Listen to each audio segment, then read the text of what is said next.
Olá, pessoal, seja bem-vindo a mais um Psi Emuná.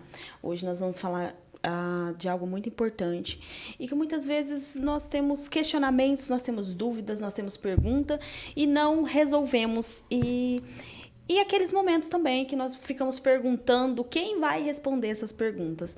E nem sempre é quem vai responder, e sim como nós vamos encontrar as respostas.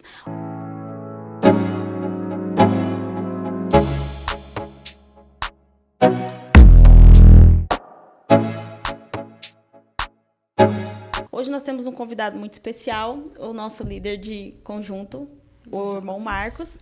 E hoje ele vai falar para a gente um pouquinho sobre propósito. Qual que é o nosso propósito? O que nós buscamos ao descobrir o nosso propósito? Qual que é a fonte e como identificar, porque às vezes as pessoas têm, eu preciso saber o meu propósito, e se não encontra esse propósito tão rápido, talvez a pessoa se frustra.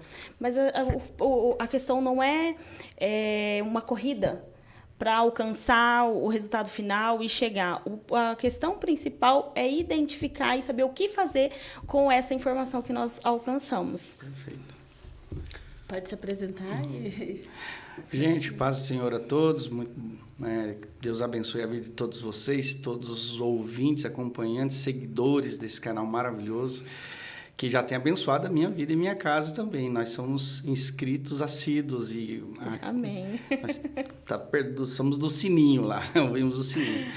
É muito bom esse trabalho, o podcast de hoje é muito importante, porque realmente faz toda a diferença a pessoa viver a vida sabendo para que ela existe, né? Ter um norte na vida, saber qual é a sua missão, qual a sua vocação, qual o seu chamado, saber diferenciar todas essas coisas. Nós vivemos em um mundo onde nós estamos bombardeados de informações diariamente de todas as áreas possíveis da vida, sejam humanas, exatas, de todas as formas, religiosas, políticas e assim por diante. Então, a gente precisa, sim, estabelecer alguns princípios, alguns valores, algumas fórmulas, se assim podemos dizer, de medidas para que a gente possa trilhar um caminho, não com perfeição, mas com muita maturidade e entendimento daquilo que está fazendo. Então, realmente, nós precisamos entender qual é o nosso propósito.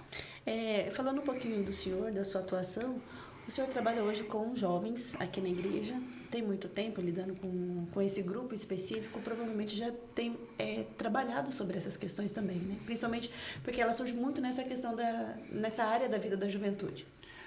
Eu já trabalho com a juventude praticamente há 10 anos, né? Se colocar todos os pingos nos is. Então, a gente começou lá com pouca experiência, mas esses 10 anos foi nos dando um know-how de experiência um pouco maior, porque a gente vai aprendendo e vai lidando com cada situação, cada dificuldade de cada jovem, né?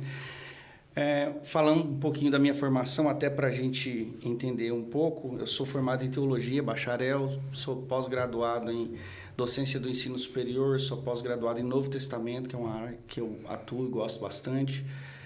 Estou fazendo uma MBA na área de administração de empresas também, na qual também estou terminando a segunda faculdade, e a gente lidar com isso. Então, imagina uma pessoa que trabalha na área da comunicação praticamente. Então, lidando com o cliente, lidando com a juventude, lidando com... a gente diz que o vendedor é um grande psicólogo, né? Porque ouve de tudo. Ouve de tudo, você tem que saber assimilar muitas coisas, senão você começa a absorver para você também. Então, com o passar do tempo e essas experiências que nós fomos adquirindo, tanto com os jovens na igreja, quanto nas atividades profissionais da gente, a gente percebe o quanto são carentes. E nós, na verdade, todos nós somos carentes de informações que nos ajudem a ter uma vida mais livre, né? Eu sempre costumo citar aquele versículo bíblico. Jesus, o apóstolo Paulo diz que foi para a liberdade que Cristo nos libertou. Então, levando isso em consideração, a gente precisa aprender a viver essa liberdade. E que liberdade é essa? É a liberdade de tocar a vida de uma maneira a não estar aprisionado e acorrentado a tantos pseudos pensamentos, ideologias e conceitos que o mundo tenta oferecer para a gente. Eu Como acho liberdade, né? que é uma pseudo-liberdade. Exatamente. Então, às vezes, a gente fica muito preso nisso, a juventude fica muito presa nisso,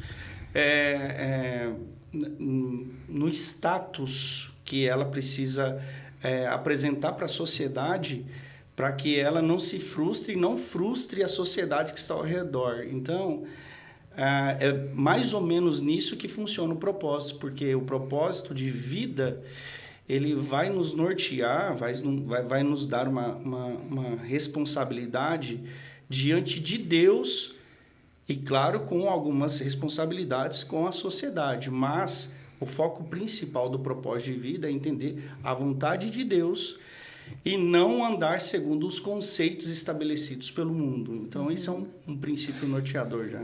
Essa questão que o senhor acabou de dizer, principalmente sobre aquilo que a gente tenta fazer para agradar a sociedade, né?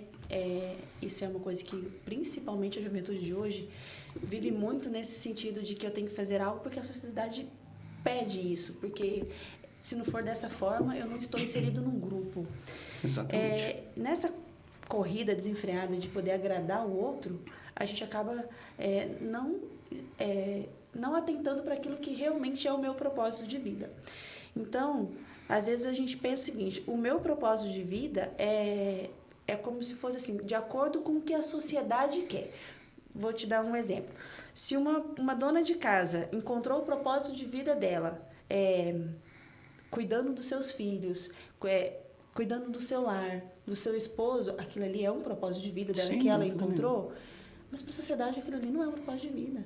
Para a sociedade aquilo ali é uma pessoa que não deu certo na vida. Exatamente. Então, assim, como identificar esse propósito sem vincular aquilo que a sociedade pede, sem querer agradar a sociedade, de fato, viver e encontrar esse propósito que Deus tem para cada um de nós.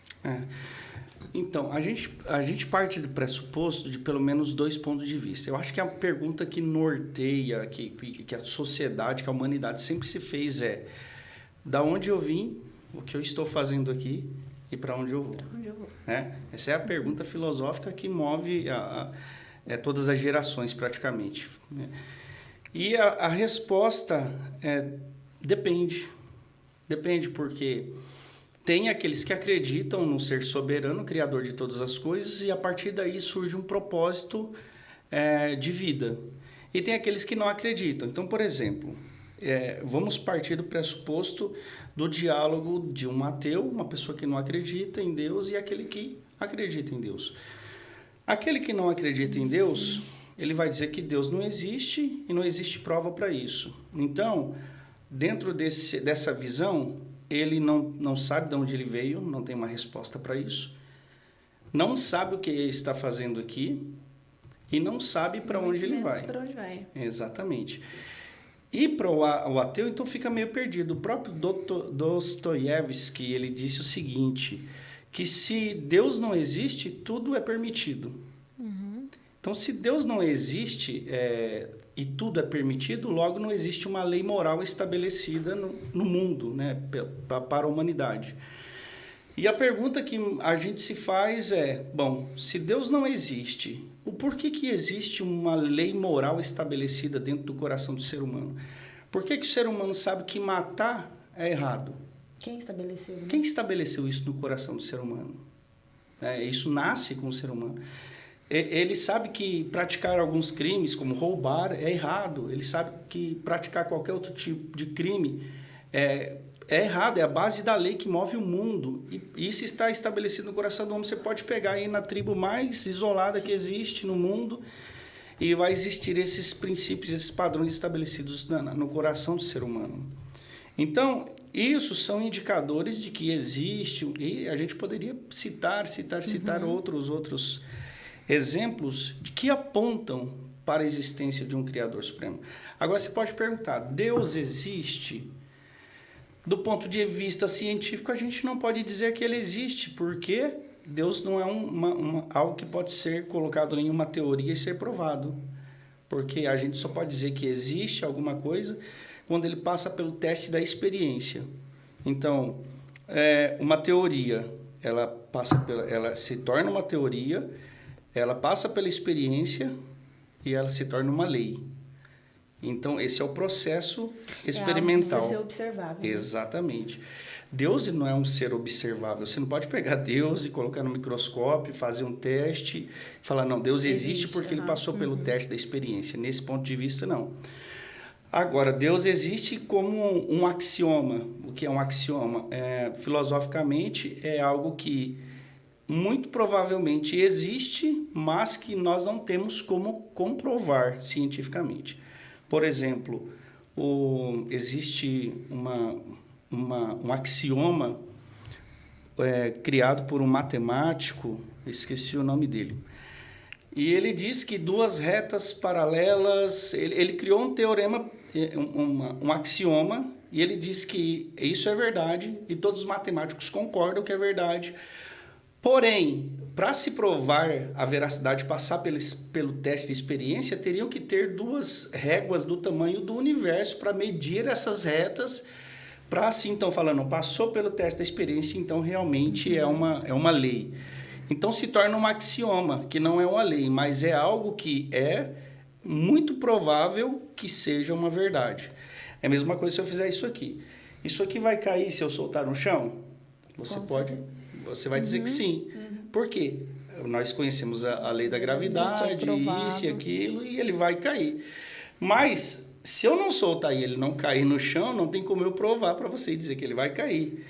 Então, mais ou menos funciona assim a cosmovisão a respeito da pessoa de Deus. Nós não temos como provar cientificamente, mas tudo aponta e leva a crer que Deus existe. Eu vi uma vez um cientista em um programa de TV, agora não me recordo o nome dele, mas ele falou algo interessante. Ele disse o seguinte: Deus, ele é tão perfeito em tudo o que ele faz que em todos os momentos ele deixou registrado, ele deixou a sua assinatura como criador. Ele deixou a trindade. Então, tem o líquido, o sólido e o gasoso. Exato. E aí ele vai mostrando todas as formas em que existem esses três. Exatamente. E é muito interessante, porque é algo tão embutido que às vezes nós não nos atentamos. E aí, quando ele foi mostrando todos os pontos, na entrevista a pessoa falou, nossa, mas que incrível. Então, realmente, Deus deixou a sua assinatura no mundo. A assinatura da Trindade, né? Da Trindade no mundo. E é muito interessante. Quando o senhor estava falando aí, me veio o seguinte pensamento, que às vezes as pessoas buscam tanto propósito e tem esse medo social, porque nós vivemos muito efeito manada hoje, onde todo mundo faz o que todo mundo faz, ninguém é diferente de ninguém. Então, dentro desse efeito manada, se libertar é muito difícil. O propósito, ele vem com a libertação. O que seria essa libertação? É não precisar justificar para as pessoas o porquê eu gosto de ser uma dona de casa, por exemplo. Não é meu caso. Você tem outra vocação. Tem outra vocação na vida, mas para quem achou o seu chamado nisso, não precisa justificar. E esse não justificar, ele está numa simplicidade, numa alegria tão grande que ele não se prende ao que o outro está dizendo. Tudo bem. O que o outro pensa. Né? O que o outro está dizendo, o que o outro pensa. Independente do que o outro pensa, eu sou feliz fazendo o que eu faço, porque esse é o meu propósito de vida.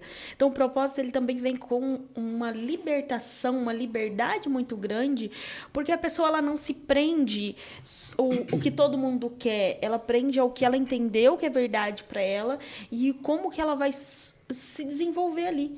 Então, ela fica centrada em como construir e expandir esse propósito. Perfeito.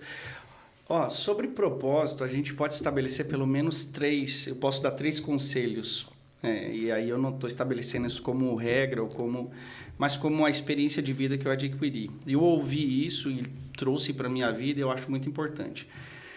Você quer saber identificar muito bem o seu propósito de vida? Pelo menos 3 decisões a gente precisa tomar de maneira correta. A primeira saiba muito bem com quem você vai casar.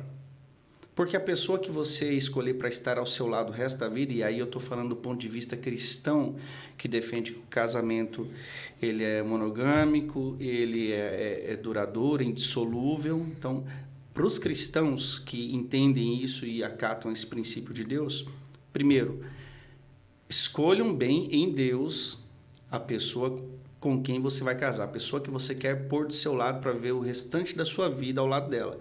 Porque essa pessoa vai ser um fator determinante de sucesso ou insucesso na sua vida, de felicidade ou de tristeza na sua vida. Então, primeiro ponto, e aí para jovens e para quem está ouvindo também isso aqui que um dia pretende casar, eis aí um conselho. O segundo é, dentro da visão de propósito, daquilo, como eu posso glorificar a Deus através do que eu faço. Então, o segundo tem aquela frase que diz o seguinte: faça o que você ama e nunca mais você vai precisar trabalhar um dia da sua vida. Ou seja, escolha, o segundo conselho, escolha muito bem e trabalhe naquilo que você gosta, que você ama, naquilo que você é vocacionado. Porque a pior coisa é alguém ser chamado e ser vocacionado para trabalhar em um ramo de atividade e trabalhar a vida inteira em outro ramo de atividade que não é aquela sua vocação. E o terceiro, escolha muito bem onde você vai morar, porque o ambiente onde você morar, estabilizar, colocar os seus pés para a criação dos seus filhos vai determinar muitas coisas na sua vida.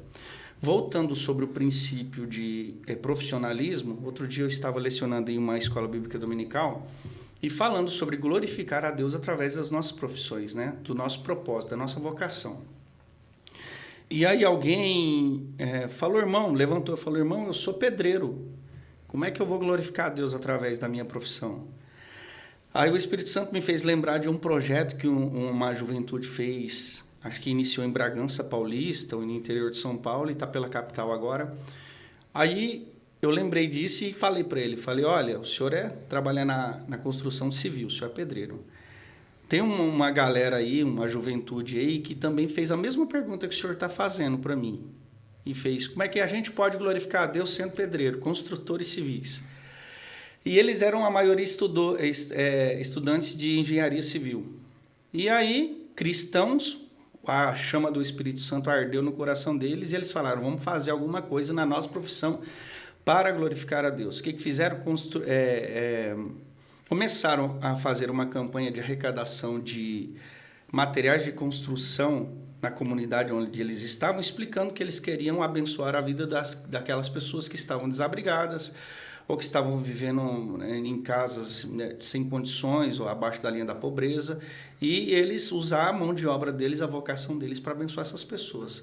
A comunidade acolheu essa ideia, os empresários do ramo de material de construção começou a ajudá-los e daqui a pouco eles abriram uma ONG.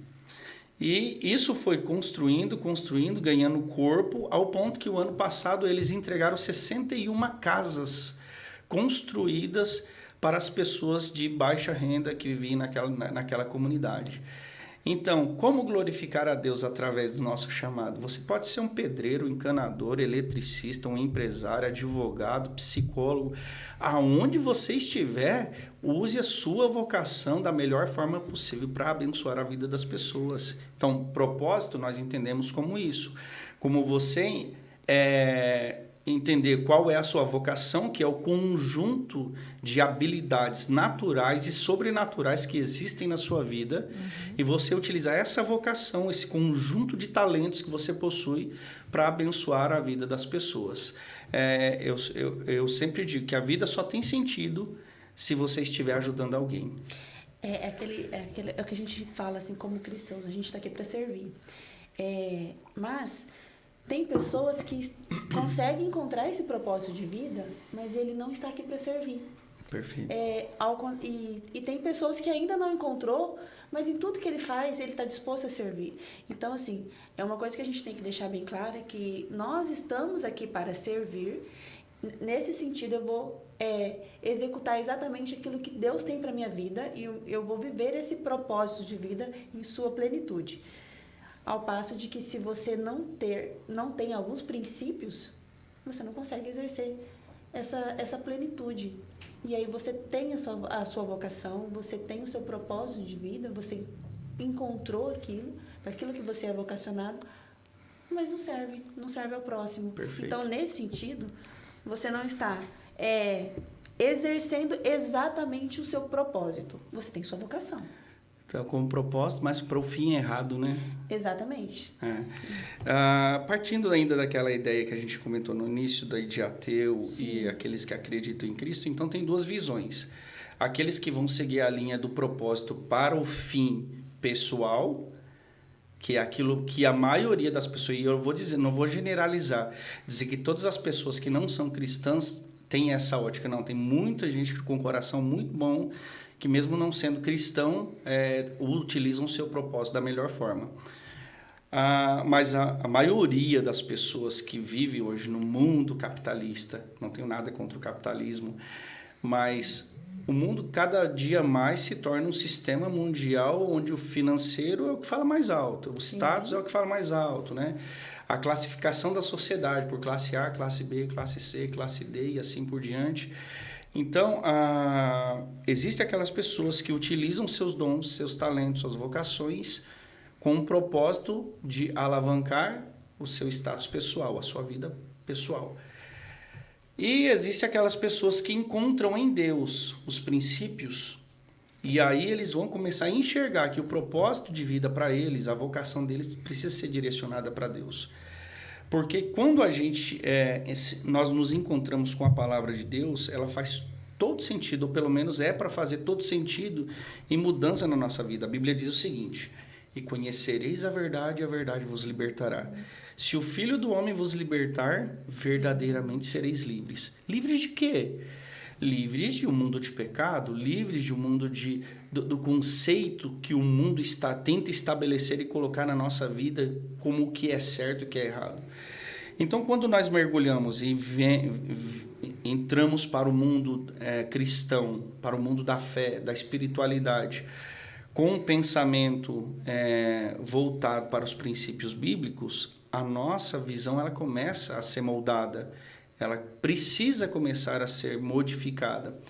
Alguns levam um certo tempo, né? Eu admiro muito as pessoas que leem a palavra, que ouvem uma pregação, que ouvem um ensino e deixam aquele ensino fazer, né, uma mudança mesmo radical na sua vida. Eu admiro demais essas pessoas, porque quando parte da minha juventude eu não tinha essa habilidade ou capacidade de raciocinar sobre a vida e de absorver sobre a vida. Então hoje, por exemplo, como líder de jovens, eu olho os jovens e eu consigo entender cada fase que cada um está passando, porque eu já passei pela fase da incredulidade, eu de não estar nem aí para a vida, agora eu só quero curtir, e algumas fases. Por isso que eu admiro um jovem, uma moça, um rapaz cristão, que estão na igreja e que desde muito cedo entendem esses princípios e colocam isso em prática na vida. Essas pessoas se tornam uma potência na mão de Deus, né? Através dos seus propósitos.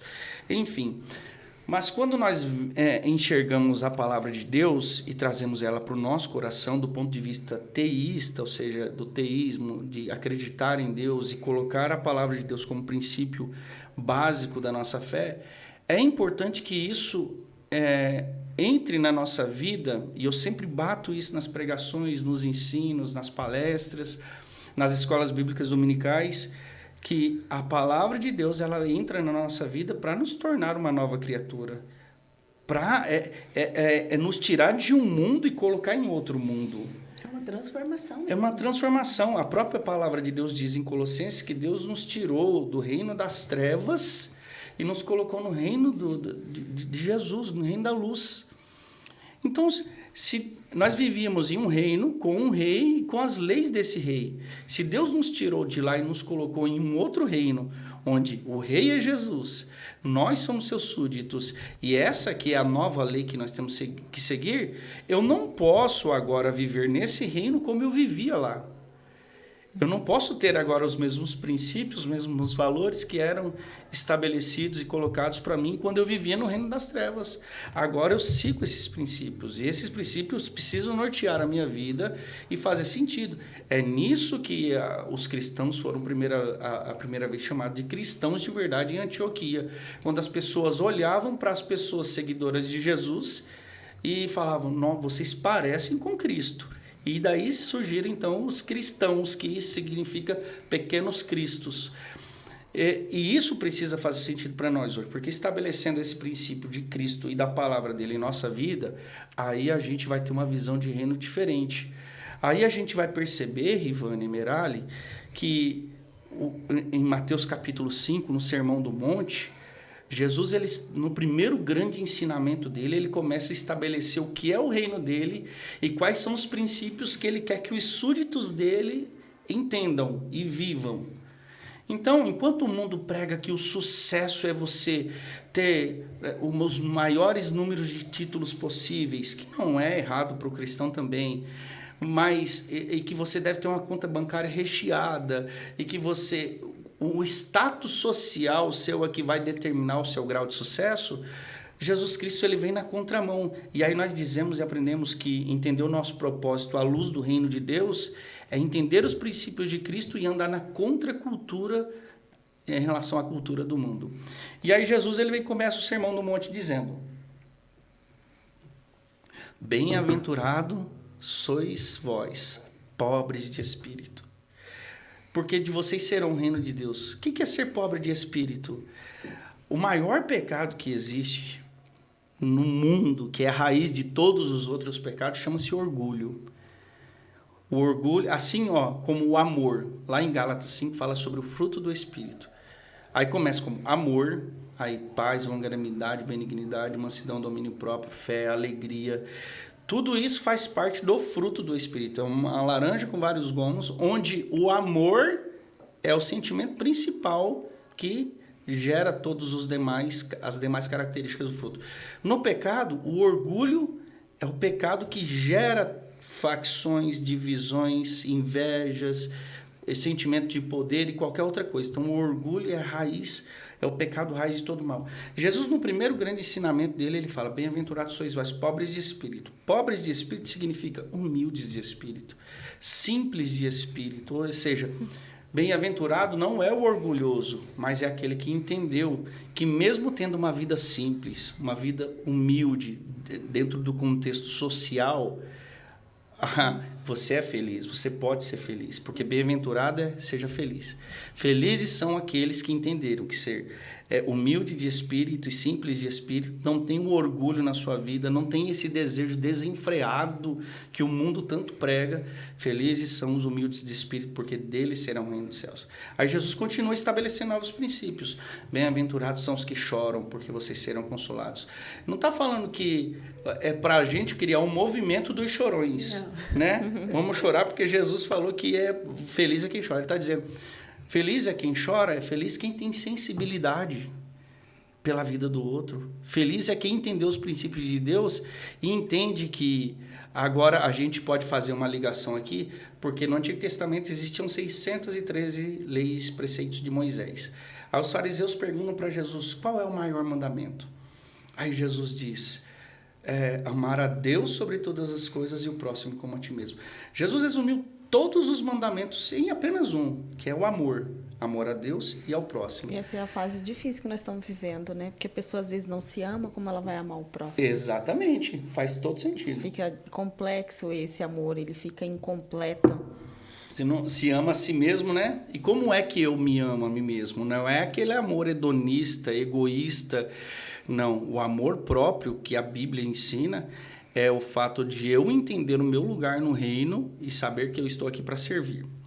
Esse é o amor próprio, né? Porque quando a gente fala muito sobre amor próprio, vou me cuidar, né? Não é pecado se cuidar, não é pecado nada disso. Mas quando geralmente a gente fala sobre amor próprio, a gente fala sobre um enaltecimento pessoal. E isso soa muito como algo egoísta. É isso que eu ia falar, é justamente o contrário do egoísmo. Exatamente. Eu recebi um contato, na verdade. Uma mãe entrou em contato comigo com algumas preocupações com a filha e tal. E uma das questões foi: porque minha filha disse em algum momento ao longo da conversa, do drama que estava acontecendo ali, eu não me amo, como eu vou amar outra pessoa? Então, assim, é muito complexo, porque se você não tem esse amor, você não sabe ofertar esse amor. Por isso que a gente diz na psicologia que o autoconhecimento ela é essencial. Sem dúvida.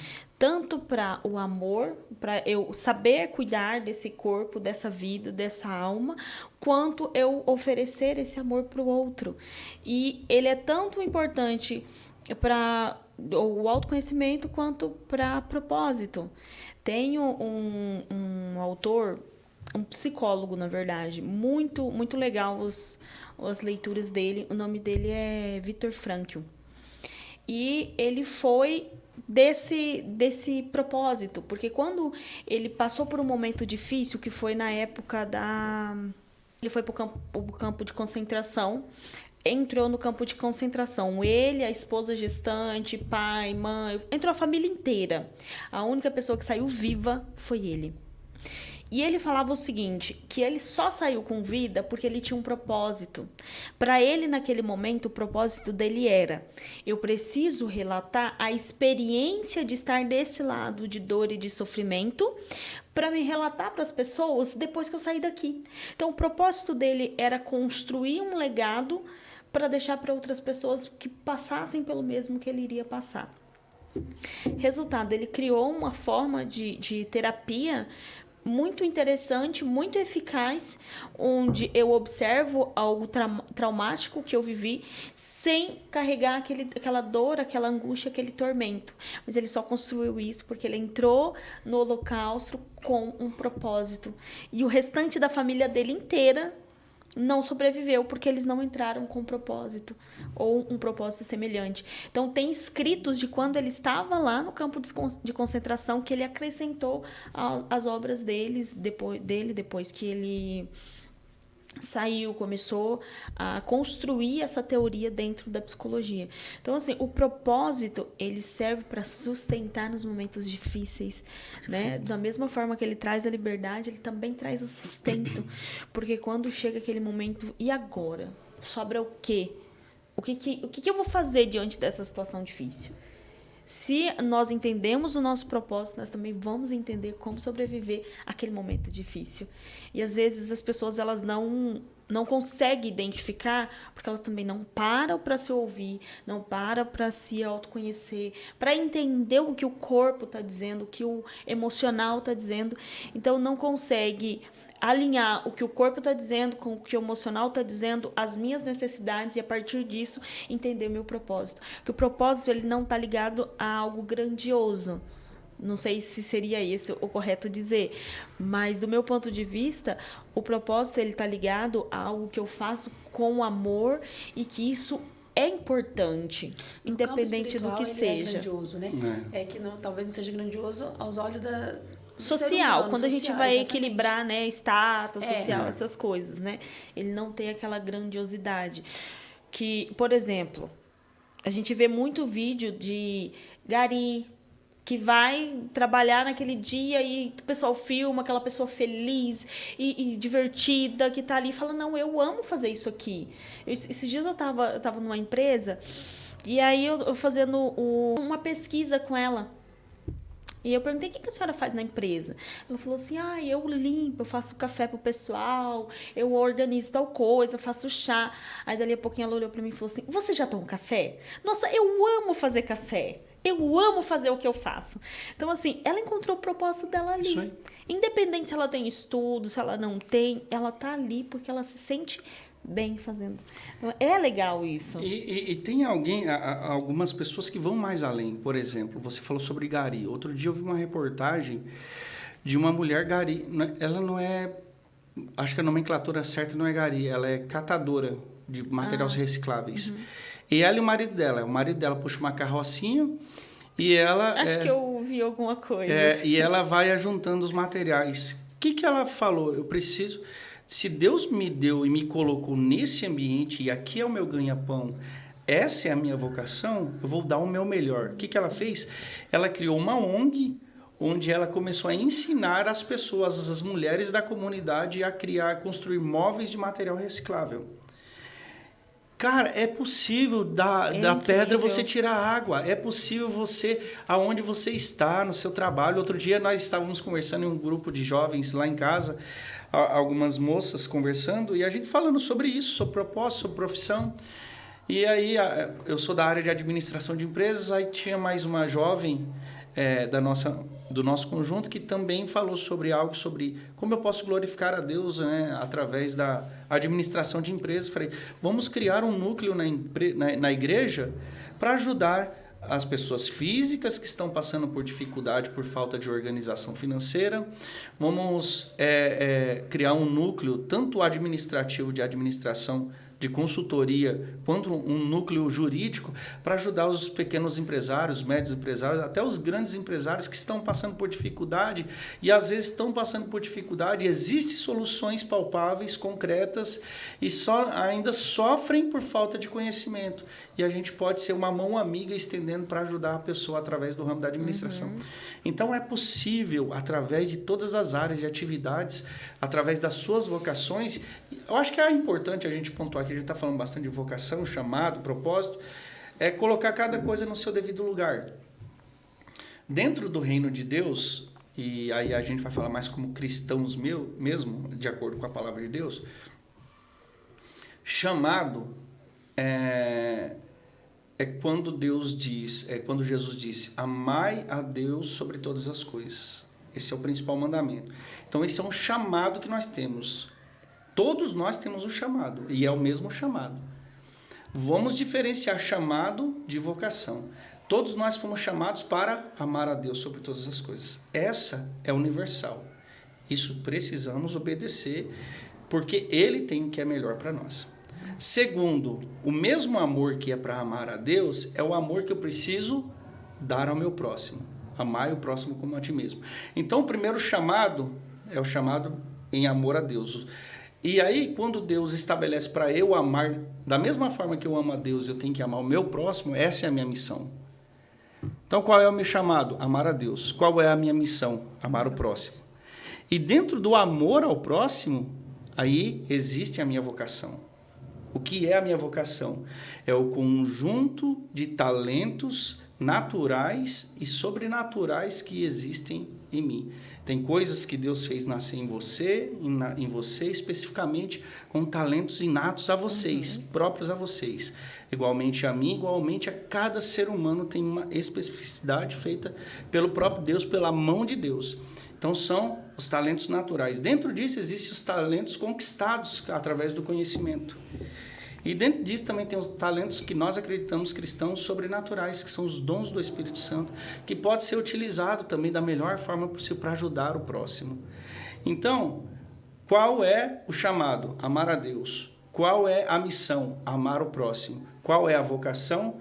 Entender quais são os nossos talentos e, seja qual for ele, em qualquer área, independente que seja, utilizar ele para o reino de Deus.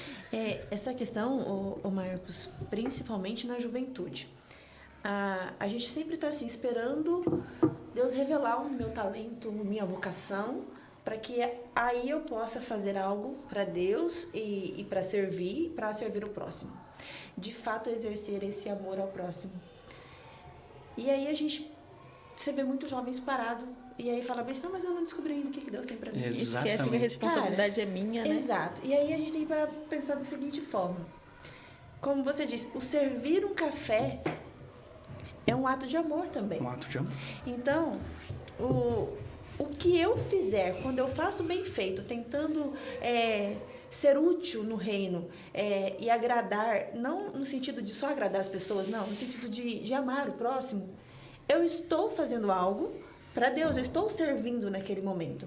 E ali dentro, quando você faz isso, que você se dispõe a fazer o que está ao seu alcance, o que eu posso fazer, não sei ainda qual é o meu talento, mas pediram para eu tirar essa cadeira daqui, colocar ali do outro lado, eu vou fazer isso, eu faço com amor, eu faço com alegria, Deus vai revelando para você também aquilo que você... Eu falo aquilo que nós nascemos para fazer na vida. Exato. Então, assim, por muito tempo, eu falo de experiência própria, eu sabe quando eu tava meio perdida, tipo assim, e aí você fica olhando assim, cara, aquela pessoa ali parece que nasceu com aquele dom. Ele, sabe, é desenvolto nas coisas, ele faz e acontece. O que eu nasci para fazer na minha vida? E aí, primeiro curso que apareceu aqui, vou fazer. Mas não é isso que eu quero, sabe?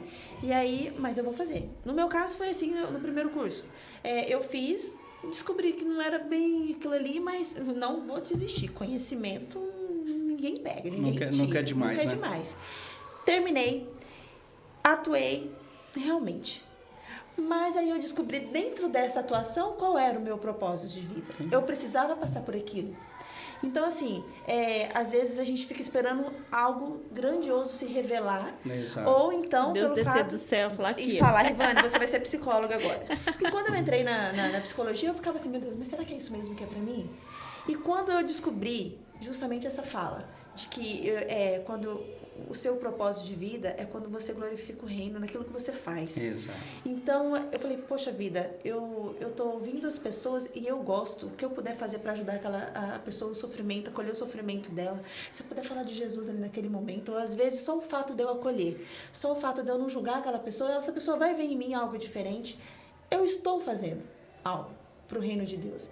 Então, assim, eu comecei a me apaixonar por aquilo que eu estava fazendo. Então, mas eu tive essa dúvida de que será que é isso realmente que é para minha vida? Será que esse é o meu dom? Será que lógico, às vezes você, como você disse, você não nasceu com todos os atributos para você simplesmente desenvolver, você não é um autodidata. Exato. Mas se eu descobrir que é aquilo que eu gosto e eu glorifico o reino com aquilo, cara, busca, estuda, né? Se você ainda não fez, não descobriu ainda, é uma questão de você faz aquilo que está ao seu alcance, aquilo que está para você fazer ali, independente. Eu não, se for para cozinhar lá, eu cozinho, mas para lavar o banheiro eu não faço isso.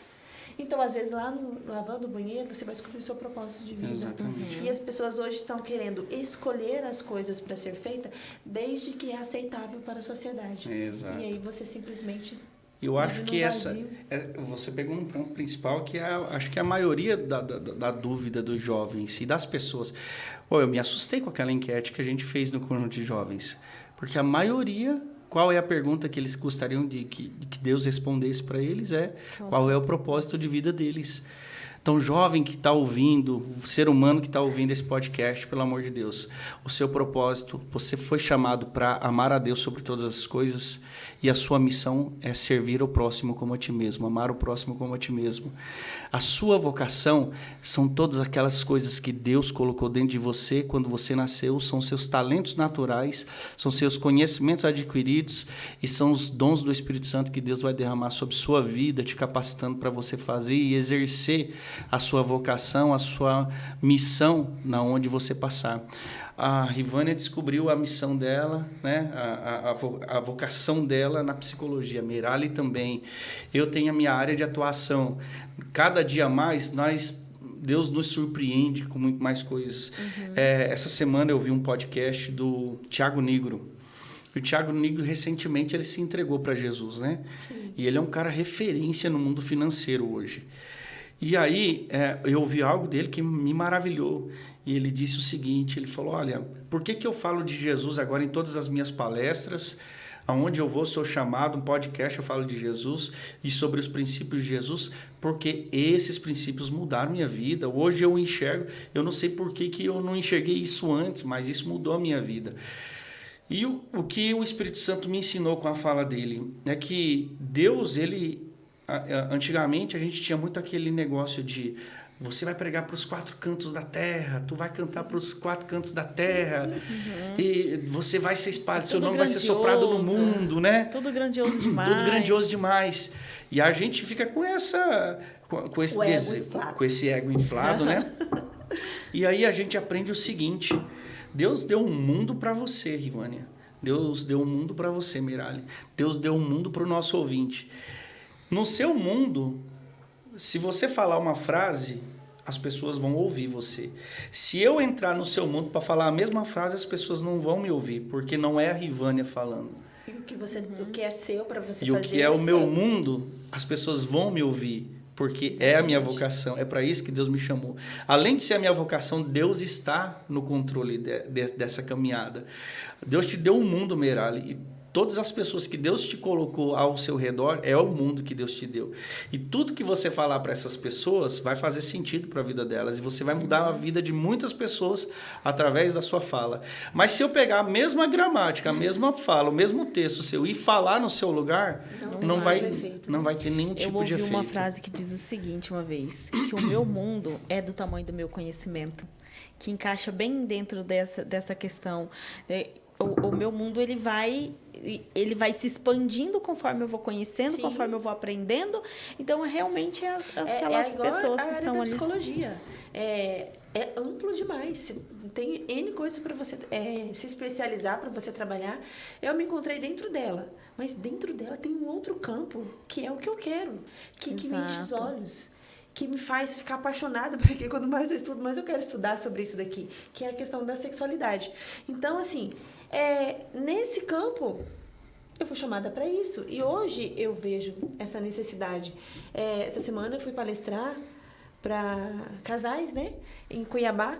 E, sabe, eu estudando sobre aquilo, eu fui percebendo a grandiosidade do que é você estar lá para trazer uma palavra para alguém, para um casamento. Às vezes é algo tão simples. Às vezes é a sua experiência. Às vezes não é nem algo assim que você estudou, que é ciência, mas às vezes é a tua experiência, mas é porque é minha, porque eu entendo o meu chamado para isso. Não quer dizer que ela é uma regra que tem que ser seguido, mas uma coisinha que você diz pode ajudar alguém. E eu comecei a analisar aquilo ali, inclusive eu falei isso na palestra. Cara, eu vou chegar aqui na palestra e vou falar para vocês como que deve ser um relacionamento, quem que não sabe? Quem que não sabe que você tem que respeitar o próximo, a sua esposa, o seu esposo? Quem não sabe que você tem que ter comunhão com Deus? E fui falando, mas por que então que a gente tem que ficar repetindo? Por que a gente tem que falar? Porque o nosso cérebro precisa dessa questão de você ficar repetindo, reforçando, né? Pra gente poder entender. Porque as coisas ruins, elas grudam no nosso cérebro como carrapicho. Mas coisas boas, elas não grudam. Então, assim, precisa de quem para falar isso? Precisa de alguém que se dispõe. Perfeito. E aí eu não estou dizendo para você que precisa de um psicólogo. Eu estou dizendo para você que precisa de alguém que se disponha a fazer. Uhum. Então, é o que eu quero. Se eu puder, eu vou na China falar sobre isso. Mas é algo que eu me dispus a fazer. Então, dentro do seu propósito, você tem que ter esse desejo, essa vontade. Você tem que se dispor a enfrentar a situação, a ir fazer aquilo que Deus colocou na tua mão. Porque tem pessoas com talentos enormes, coisas maravilhosas, grandiosas, mas não fazem nada. Perfeito. Uhum. E aí, voltando nesse assunto, a Rivânia está coberta de razão na fala dela. Nunca passa frio. Exato. E aí você vê um Tiago Nigro falando para pessoas ricas. Coitado de nós pobres, mortais, financeiramente falando, né, perto do Tiago Nigro. Se a gente for falar de finança e aplicar Jesus para os ricos, eles não vão dar ouvido para a gente. Eu vi um podcast dele falando, se eu não me engano é ele mesmo, que é o Primo Rico. É, ele mesmo. E aí ele falando em um podcast, ele falou, olha, se você quer aprender finança, vai para Salomão. Não tem um cara mais conhecedor que entende de finanças do que Salomão. Aí as pessoas ficavam assim, nossa, como assim? Ele falou, cara, a Bíblia, ela tem, assim, Salomão foi o cara mais rico do mundo. Então, o cara mais inteligente. Então, ele traz realmente essa... Quando eu entrei no primeiro semestre da Faculdade de Administração, tem uma matéria chamada TGA, Teoria Geral da Administração. Sim. E aí, dentro da Teoria Geral da Administração, a primeira aula que o professor vai apresentar, tá lá, vamos abrir a Bíblia, lá em Gênesis, história de José, o governador do Egito. Cara, a base da administração de empresa, da contabilidade, da economia, eles começam com a teoria geral da administração, tirando da Bíblia, a história de José, como ele administrou, como ele fez as reservas para passar o período de fome. Então, a Bíblia ela é resposta para tudo. Mas o direito também tem, né? É a base da psicologia. O direito também tem. O direito tem a história de Moisés. As leis, né? Que foi construindo as leis. Exato. Mas É por isso que eu sempre falo, psicologia e Bíblia, tudo a ver. Tudo a ver, sem dúvida. A Camila Barros, ela tem um curso maravilhoso, que é, acho que se não me engano, Descubra o Seu Propósito, alguma coisa assim. E é interessante ouvir ela falando, que a primeira aula é sobre como identificar. E o que ela traz é algo que a gente não quer visitar, é um momento, é um lugar, porque aqui a gente falou de uma forma bonita do propósito. Só que ela falou assim, que o propósito, ele é encontrado, às vezes, no nosso maior dor, no nosso maior sofrimento. Sem dúvida nenhuma. E nós, como seres humanos, nós não queremos visitar isso. É verdade. E a psicologia, ela entende que eu preciso visitar o meu momento de dor para eu curar essa dor. Aí eu ouvi alguém falando assim, ai, eu não consigo entender como que vocês chegam lá e a pessoa chora e a pessoa coloca para fora o que está sentindo e vocês ainda cutucam mais um pouco. Eu falei, porque nós, psicólogos, nós entendemos que é essencial você ir lá, abrir a ferida, dar uma apertadinha, fazer a pessoa sentir. Exato, para depois você conseguir trazer o bálsamo para aquela dor. Perfeito. E ela cita justamente a história de Ismael. Quando Ismael estava no deserto, então Ismael estava no deserto, com fome, com sede, sem nada na vida. Ele não tinha nem era nem beira. Ele tinha um pai rico, mas só isso.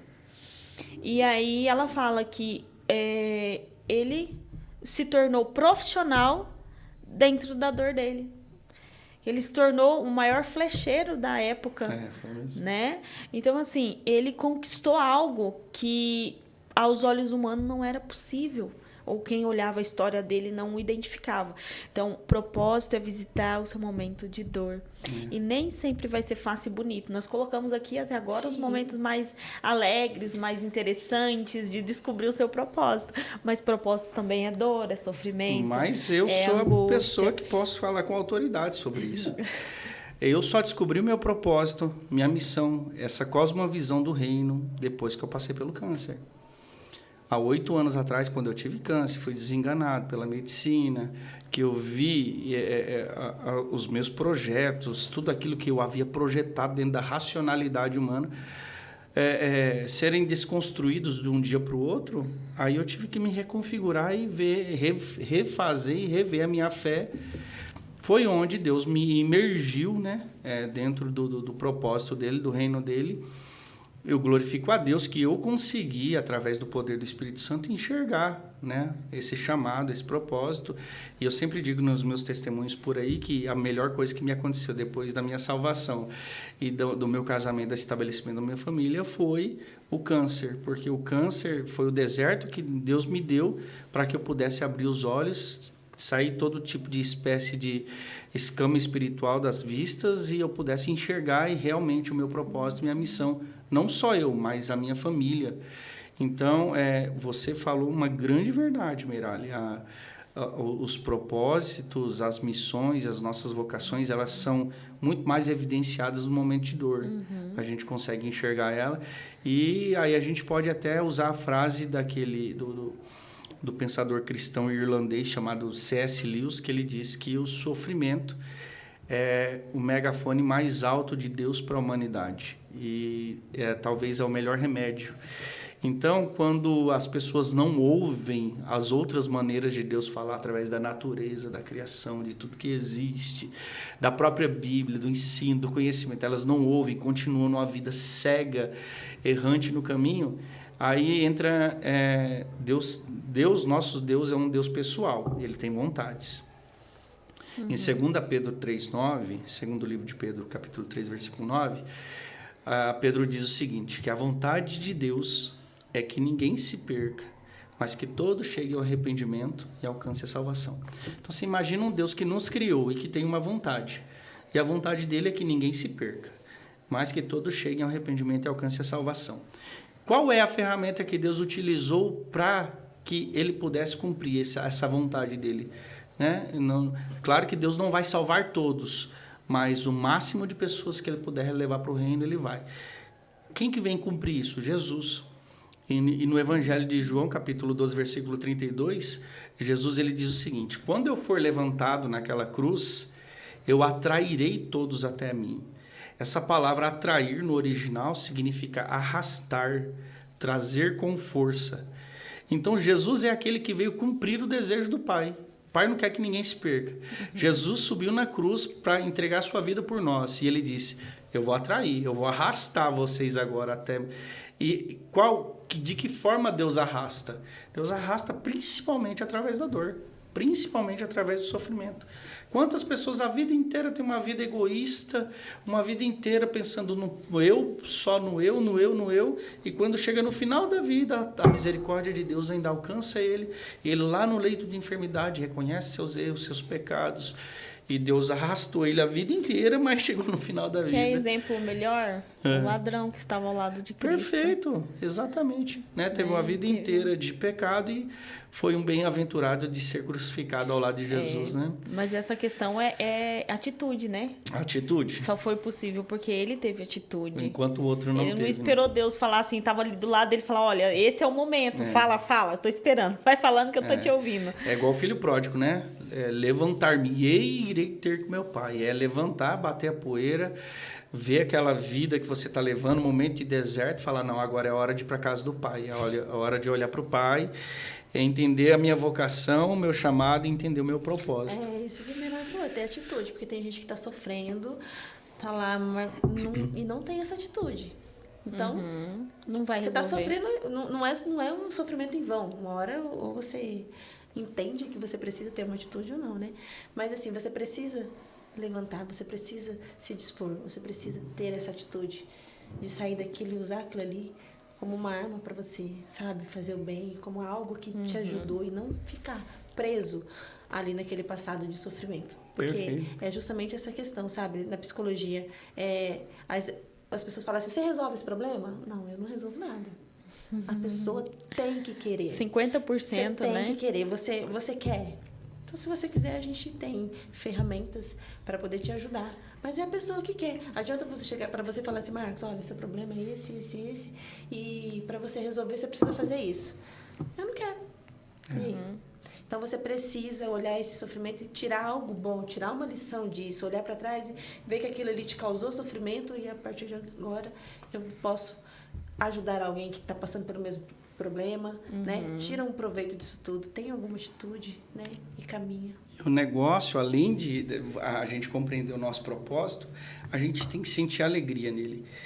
E olha que Cristo, a gente aprendendo alguns princípios, por exemplo, dentro desse propósito, vamos lá, recapitulando: chamado, amar a Deus; missão, amar o próximo; vocação, usar todos os nossos talentos em prol de amar o próximo. E isso precisa gerar em nós alegria, mesmo em meio às tribulações. Paulo diz, Tiago diz, Pedro diz, todos eles dizem: alegrem-se nas tribulações, alegrem-se nas provações. Qual é o princípio estabelecido aqui, então? É que mesmo em meio ao cumprimento do nosso propósito, das nossas vocações, Jesus ele estabelece alguns princípios, dizendo: olha, nesse mundo você não pertence, aqui nós somos forasteiros, nós estamos de passagem. Então, o primeiro princípio que dentro do nosso chamado, da nossa missão, da nossa vocação, do propósito em geral de Deus para nós, é que nós não pertencemos a esse mundo. Segundo, somos peregrinos aqui. Terceiro, somos soldados aqui. E um soldado, a Bíblia ilustra de Gênesis a Apocalipse, é uma batalha. Então, o soldado, ele vai ser ferido de vez em quando na guerra. Mesmo em meio aos nossos propósitos, mesmo Deus estando conosco, sim, nós iremos nos ferir. E, às vezes, essas feridas são permissão do próprio Deus. Deus permitiu isso com Jó, Deus permitiu com Eliseu, Deus permitiu com Elias, Deus permitiu com todos os homens, grandes homens da fé. Deus permitiu passar por momentos de dificuldades, desertos e feridas, onde o mesmo Deus os salvou, os curou, os abençoou.